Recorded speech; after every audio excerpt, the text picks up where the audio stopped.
एक राजा के शयन कक्ष में मंदरी सर्पिणी नाम की जूं ने डेरा डाल रखा था। रोज रात को जब राजा जाता तो वह चुपके से बाहर निकलती और राजा का खून चूस कर फिर अपने स्थान पर जा छिपती। संयोग से एक दिन अग्निमुख नाम का एक खटमल भी राजा के शयन कक्ष में आ पहुंचा। जूं ने जब उसे देखा तो वहां से चले जाने को कहा। उसने अपने अधिकार क्षेत्र में किसी अन्य का दखल सहन नहीं था, लेकिन खटमल भी कम चतुर नहीं था। बोलो, देखो, मेहमान से इसी तरह बर्ताव नहीं किया जाता। मैं आज रात तुम्हारा मेहमान हूँ। जूं अंततः खटमल की चिकनी चुपड़ी बातों में आ गई और उसे शरण देती हुई बोली, ठीक है, तुम यहाँ रात भर रुक सकते हो, लेकिन राजा को काटोगे तो नहीं, उसका खून चूसने के लिए। खटमल बोला, लेकिन मैं तुम्हारा मेहमान हूँ, मुझे कुछ तो दोगी खाने के लिए, और राजा के खून से बढ़िया भोजन और क्या हो सकता है। ठीक है, जूं बोली, तुम चुपचाप राजा का खून चूस लेना, उसे पीड़ा का आभास नहीं होना चाहिए।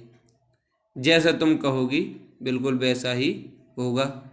कहकर खटमल शयन कक्ष में राजा के आने की प्रतीक्षा करने लगा। रात ढलने पर राजा वहां आया और बिस्तर पर पड़कर सो गया। उसे देख खटमल सब कुछ भूलकर राजा को काटने लगा खून चूसने के लिए। ऐसा स्वादिष्ट खून उसने पहली बार चखा था, इसलिए वह राजा को जोर जोर से काटकर उसका खून चूसने लगा। इससे राजा के शरीर में तेज खुजली होने लगी और उसकी नींद उचट गई। उसने क्रोध में भरकर अपने सेवकों से खटमल को ढूंढकर मारने को कहा। यह सुनकर चतुर खटमल तो पलंग के पाए के नीचे छिप गया, लेकिन चादर के कोने पर बैठी जूं राजा के सेवकों की नज़र में आ गई।